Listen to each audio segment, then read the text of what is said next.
بالله ربا وبالإسلام دينا وبمحمد صلى الله عليه وسلم نبيا ورسولا أما بعد فأعوذ بالله من الشيطان الرجيم بسم الله الرحمن الرحيم قل بفضل الله وبرحمته فبذلك فليفرحوا صدق الله العظيم إن الله وملائكته يصلون على النبي يا أيها الذين آمنوا صلوا عليه وسلموا تسليما الصلاة والسلام عليك يا سيدي يا رسول الله وعلى آلك وأصحابك يا سيدي يا رحمة للعالمين اللہ جل جلالہ ومن والہ وعظم شانہ ولا الہ غیرہ کی حمد و ثنا آقا انعامدار غریبوں کے ملجا امیروں کے بابا احمد مجتبی جناب محمد مصطفیٰ کریم علیہ السلام کی بارگاہ میں درود و سلام عرض کرنے کے بعد میں اپنے موضوع کی طرف آتا ہوں۔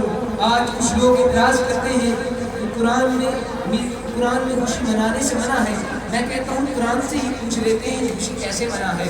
قرآن کہتا ہے قل بفضل اللہ وبرحمتہ فبذلک فلیفرحوا، محبوب فرما دیجئے جب اللہ کا فضل ہو اور رحمت ہو تو جشن مناؤ، خوشی مناؤ۔ اب سوال یہ پیدا ہوتا ہے کیا حضور علیہ السلام اللہ کا رحمت ہے، اللہ کی رحمت ہے اور فضل ہے؟ اب قرآن سے ہی پوچھتے ہیں حضور علیہ السلام اللہ کی رحمت ہے۔ قرآن کہتا ہے وما ارسلناک الا رحمۃ للعالمین، محبوب صرف رحمت نہیں تمام جہانوں کے لیے رحمت للعالمین ہے۔ اب قرآن سے پوچھتے ہیں کہ محبوب علیہ السلام فضل ہے تو قرآن کہتا ہے صرف فضل نہیں فضل کبھی ہے۔ اس بات سے یہ معلوم ہوا کہ حضور کا جشن منانا منع نہیں لیکن رب خود حکم فرما رہا ہے۔ اس آیت کے نزدیک حضور رحمت بھی ہے اور فضل بھی ہے، ہم کیوں نہ جشن منائیں؟ آج کچھ لوگ اعتراض کرتے ہیں صحابہ نے نہیں منایا۔ مسلم شریف میں حدیث پاک موجود ہے، حضرت معاویہ راوی ہے، حضور علیہ السلام کہ صحابہ مسجد نبوی میں بیٹھ کے میلاد منا رہے ہیں، اللہ کی حمد و ثنا بیان کر رہے ہیں، حضور علیہ السلام کے درود و سلام پڑھ رہے ہیں۔ حضرت معاویہ راوی روایت فرما رہے ہیں حضور علیہ السلام کے صحابہ بیٹھے ہیں، حضور کا میلاد منا رہے ہیں، حضور اللہ جل وعلا کریم کی حمد بیان کر رہے ہیں۔ مسلم شریف میں حدیث پاک موجود ہے، حضور علیہ السلام تشریف لائے، فرمایا صحابہ کیا کر رہے ہو؟ صحابہ کرنے لگے یا رسول اللہ صلی اللہ علیہ وسلم ہم آپ کی خوشی میں آپ کا میلاد منا رہے ہیں، اللہ کی حمد کر رہے ہیں، حضور آپ پہ صلاۃ و سلام پڑھ رہے ہیں۔ میرے حضور نے ارشاد فرمایا صحابہ قسم اٹھاؤ، صحابہ نے قسم اٹھائی، پھر میرے حضور نے یہ ارشاد فرمایا صحابہ مجھے تم پہ اعتماد کے بارے میں شک نہیں تھا بلکہ قسم اس لیے اٹھائی کہ رب اپنے ملائکہ میں بیٹھ کے تم کا چرچا کر رہا ہے۔ یہ صحابہ کے میلاد ہے۔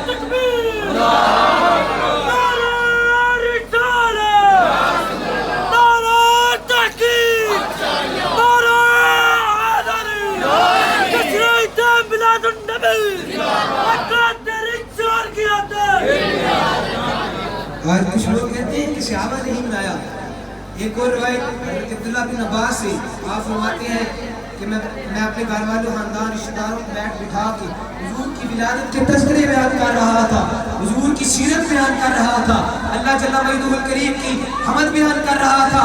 حضور علیہ السلام تشریف لائے اور یہ لفظ حدیث پاک کے قال هل لکم الشفاعۃ، تم سب پہ میری شفاعت حقان ہے، یہ میرے صحابی کا فعل ہے۔ حضور علیہ السلام کے صحابہ نے بھی میلاد منایا۔ ایک اور حضرت حسن بصری کا، یہ حضرت عبداللہ بن عباس کی شاگرد ہے اور تابعی ہے، آپ فرماتے ہیں کہ میں پسند کرتا ہوں حضور علیہ السلام کا میلاد آئے۔ حضرت حسن بصری فرما رہے ہیں اور یہ تابعی ہے، آپ کہتے ہیں کہ میں پسند کرتا ہوں کہ حضور کا میلاد آئے اور میں بس اور پہاڑ جتنا سونا ہو اور میں سارے کا سارا حضور کے میلاد میں حج کر دوں۔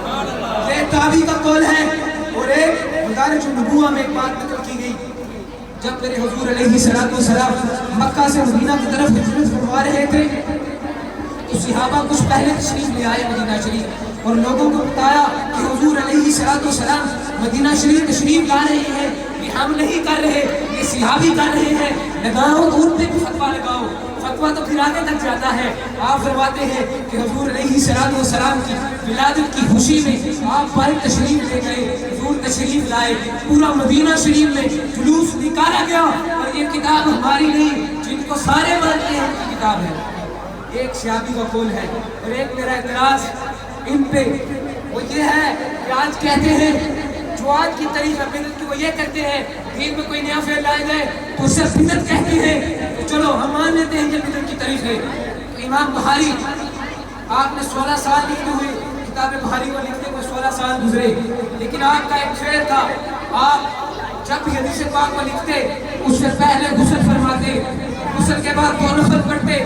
اب ان کے نزدیک بدعت کی تاریخ یہ ہے کہ دین میں کوئی نیا فعل لائے تو اسے بدعت کہتے ہیں.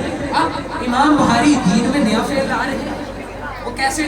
رب تک قرآن ہمیں نہیں کہتا جب حضور کا فرمان لکھنا ہے تو غسل کرو, حضور کا فرمان لکھنا ہے تو غسل کے بعد حضور علیہ السلام کے فرمان لکھنے سے پہلے غسل اور 2 نفل پڑھو. رب کا قرآن ہمیں نہیں کہتا, حکم نہیں ملتا, احادیث میں بھی نہیں ملتا. اللہ کے رسول نے ارشاد فرمایا ہو کہ میری حدیث لکھنے سے پہلے غسل کرنا, غسل کے بعد فرمان 2 نفل پڑھنا, پھر میری حدیث لکھنا. کوئی واضح فرمان نہیں ملتا, جب کسی صحابی کا قول بھی نہیں ملتا. آپ امام بخاری حدیث لکھ رہے ہیں اور دین میں نیا فعل لا رہے ہیں. ان کے نزدیک تو امام بخاری بھی بدعتی ہوئے. ہمارے پاس جواب موجود ہے.